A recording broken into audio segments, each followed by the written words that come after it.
Hi everybody, welcome to today's video devotion. Halo semuanya, bertemu kembali dalam renungan online. Pastor Iskandar and myself like to do this devotion because it's something really that minister to me. Pastor Iskandar dan saya sangat menikmati renungan online ini karena renungan ini sendiri berbicara kepada saya. So, because we have a lot of scripture, I'm going to ask Pastor Iskandar to help me to read from 1 Corinthians chapter 1, verse 22 all the way to 31. Karena ayat-ayat yang dikutip hari ini cukup panjang, saya akan minta bantuan Pastor Iskandar untuk membacakan dari 1 Korintus pasal 1 ayat 22 sampai ayat 31. Saya akan bacakan. Orang-orang Yahudi menghendaki tanda dan orang-orang Yunani mencari hikmat. Tetapi kami memberitakan Kristus yang disalibkan. Untuk orang-orang Yahudi suatu batu sandungan, dan untuk orang-orang bukan Yahudi suatu kebodohan. Tetapi untuk mereka yang dipanggil, baik orang Yahudi maupun orang bukan Yahudi, Kristus adalah kekuatan Allah dan hikmat Allah. Sebab yang bodoh dari Allah lebih besar hikmatnya daripada manusia, dan yang lemah dari Allah lebih kuat daripada manusia. Ingat saja saudara-saudara, bagaimana keadaan kamu ketika kamu dipanggil. Menurut ukuran manusia, tidak banyak orang yang bijak, tidak banyak orang yang berpengaruh, tidak banyak orang yang terpandang. Tetapi apa yang bodoh bagi dunia dipilih Allah untuk memalukan orang-orang yang berhikmat. Dan apa yang lemah bagi dunia dipilih Allah untuk memalukan apa yang kuat. Dan apa yang tidak terpandang dan yang hina bagi dunia dipilih Allah, bahkan apa yang tidak berarti dipilih Allah untuk meniadakan apa yang berarti, supaya jangan ada seorang manusia pun yang memegahkan diri di hadapan Allah. Tetapi oleh Dia kamu berada dalam Kristus Yesus, yang oleh Allah telah menjadi hikmat bagi kita, yang Ia membenarkan dan menguduskan dan menebus kita. Karena itu seperti ada tertulis, barang siapa yang bermegah, hendaklah ia bermegah di dalam Tuhan. You know, Pastor Iskandar, Pastor Daniel and myself, we just finished doing the Bible study on 1 Corinthians. Seperti yang saudara ketahui, saya dengan Pastor Iskandar dan Pastor Daniel baru saja selesai membahas di Bible study dari 1 Korintus ini.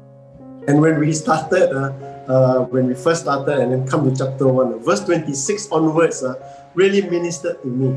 Pada saat Bible study itu dimulai, bagi saya pribadi, itu pada saat membahas dari ayat yang ke-26 dan seterusnya ini sangat berbicara untuk saya secara pribadi.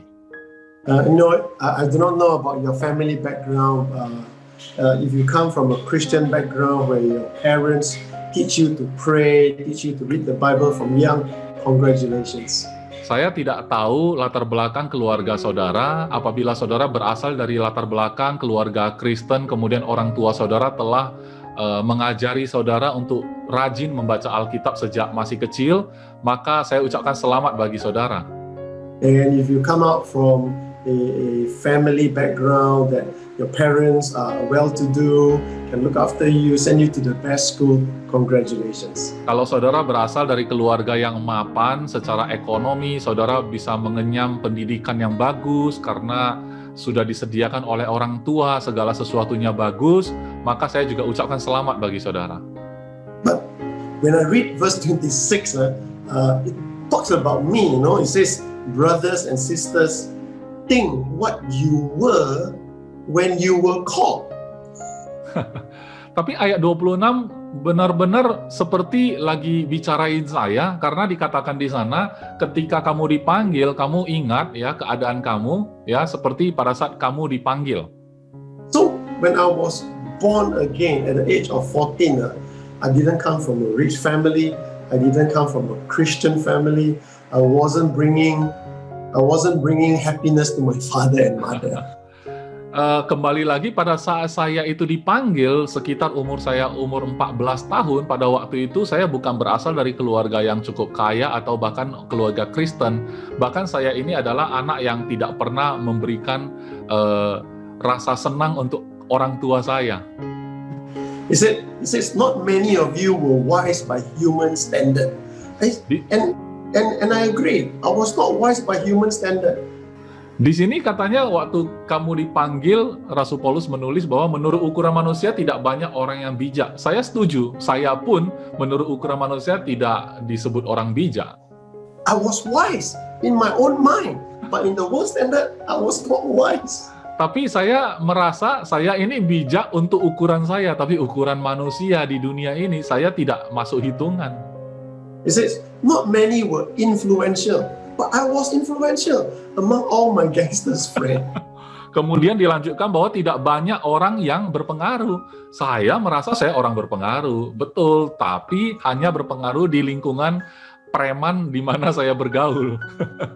He says, not many were of noble birth. This one I got to agree because I didn't come from a noble family. Nah, tapi untuk yang hal ini tidak banyak orang yang terpandang, terpaksa saya harus setuju karena memang benar saya bukan berasal dari keluarga terpandang. And then he says that, but God chose the foolish things of the world to shame the wise. Wow, this one make me very happy because I was foolish in the world and in God I become wise. Nah, kemudian tetapi apa yang bodoh bagi dunia dipilih Allah untuk memalukan orang-orang yang berhikmat. Di sini saya merasa sangat terhibur dan senang karena saya merasa diri saya juga bodoh tapi dipilih Allah. Now, please don't get me wrong. If you come from a good family, you come from a well-to-do family, congratulations, God has blessed you. Thank God for that. Tapi jangan salah paham, kalau saudara berasal dari keluarga yang baik-baik saja, kemudian saudara berasal dari keluarga yang terpandang, itu sangat kita perlu syukuri. Kita bersyukur pada Tuhan kalau saudara berasal dari keluarga demikian. I honestly envy families where parents can sit down with their children, teach their children, talk to them nicely, teach them in schoolwork and everything. Sejujurnya saya sedikit cemburu ya kalau melihat ada keluarga yang baik sekali di mana orang tua bisa duduk bersama dengan anak-anaknya, mengajarin pelajaran sekolah dan hidup mereka begitu bagus. Saya sedikit cemburu.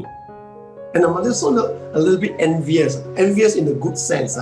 Not envious that you're jealous, but envious in the good sense. That parents who are well-to-do and they can provide their children, they can bring them up to have close times together. I really, really thank God for that. Saya benar cemburu, tapi cemburu yang positif ya, bukan cemburu yang saya cemburu iri hati, bukan. Tapi benar-benar saya merasa keluarga di mana kalau orang tuanya itu dari keluarganya kaya, punya uang yang cukup untuk berikan yang terbaik untuk anaknya, bisa berikan sekolah yang baik, pendidikan yang baik, kehidupan yang baik, dan juga punya waktu untuk bermain dengan anak-anaknya. Saya benar-benar sangat senang melihat keluarga seperti itu. And then coming from a family, I'm the youngest of 11 children. My parents struggle to put food on the table. Dan saya ini berasal dari keluarga yang cukup bergumul ya, karena orang tua saya memiliki 11 anak dan saya anak paling kecil. Hanya untuk menyediakan makanan yang cukup di atas meja bagi semua anggota keluarga saja sudah jadi masalah.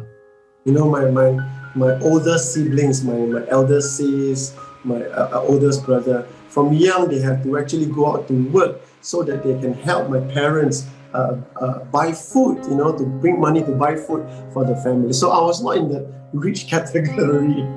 Saudara-saudara saya yang tertua itu, saudara kandung saya yang tertua, kakak abang saya itu harus ikut bekerja supaya bisa dapat penghasilan, membantu orang tua saya menyediakan makanan bagi keluarga ini. Dan saya ini benar-benar tergolong dari keluarga, datang dari keluarga yang bukan kaya, benar-benar sulit. Right now, I'm not sharing this today to make people feel pitiful. Okay, this is not the idea. Tapi jangan salah paham, saya cerita ini bukan bertujuan untuk membuat orang kasihan gitu ya, tidak ya, bukan itu maksud saya. What we want to actually see today is that no matter where you start, even though you are from a poor family, even though you're not well educated like myself. I shared with Pastor Iskandar one time about my Chinese examination. Dan saya sebenarnya cerita ini tujuannya adalah untuk memberi gambaran, walaupun kita ini seandainya datang dari keluarga yang tidak terpandang, kemudian tidak bijak, atau seperti yang tadi dijelaskan, ya, itu bukan jadi masalah kalau kita mulai dari sana. Saya pernah sharing juga kepada Pastor Iskandar tentang ujian bahasa Mandarin saya. Pernah saya cerita ke Pastor Iskandar. to cut short time, I'm going to ask Pastor Iskandar to tell you what. Untuk mempersingkat waktu, saya minta Pastor Iskandar saja yang sharing. Jadi ceritanya Pastor Paul pada waktu itu ujian bahasa Mandarin. Nah, seperti yang saudara ketahui, bahasa Mandarin itu tulisannya saja sudah sulit ya. Harus dihafal mati gitu kan tulisan-tulisannya. Jadi suatu hari waktu ujian bahasa Mandarin itu, saya dengan teman saya duduk berdampingan begitu dan kita kerjakan soalnya. Jadi ada soal ujian, ada kertas jawaban. Nah, waktu itu saya dengan rajin, saya coba mengikuti ujiannya, tapi saya nggak ngerti sama sekali bagaimana menjawab, karena saya membaca saja nggak ngerti gitu kan, itu apa pertanyaannya. Tapi saya melihat teman saya, setahu saya dia itu nggak terlalu pintar gitu. Dia tidak terlalu pintar, tapi kok ujian bahasa Mandarin ini dia rajin sekali. Dia tulis, panjang sekali di kertas jawabannya, panjang sekali sampai kekurangan kertas. Dia minta guru lagi, minta kertas tambahan. Diberikan lagi kertas tambahan, saya bingung dia tulis apa gitu kan. Kemudian dia tulis lagi di lembar kedua dan seterusnya.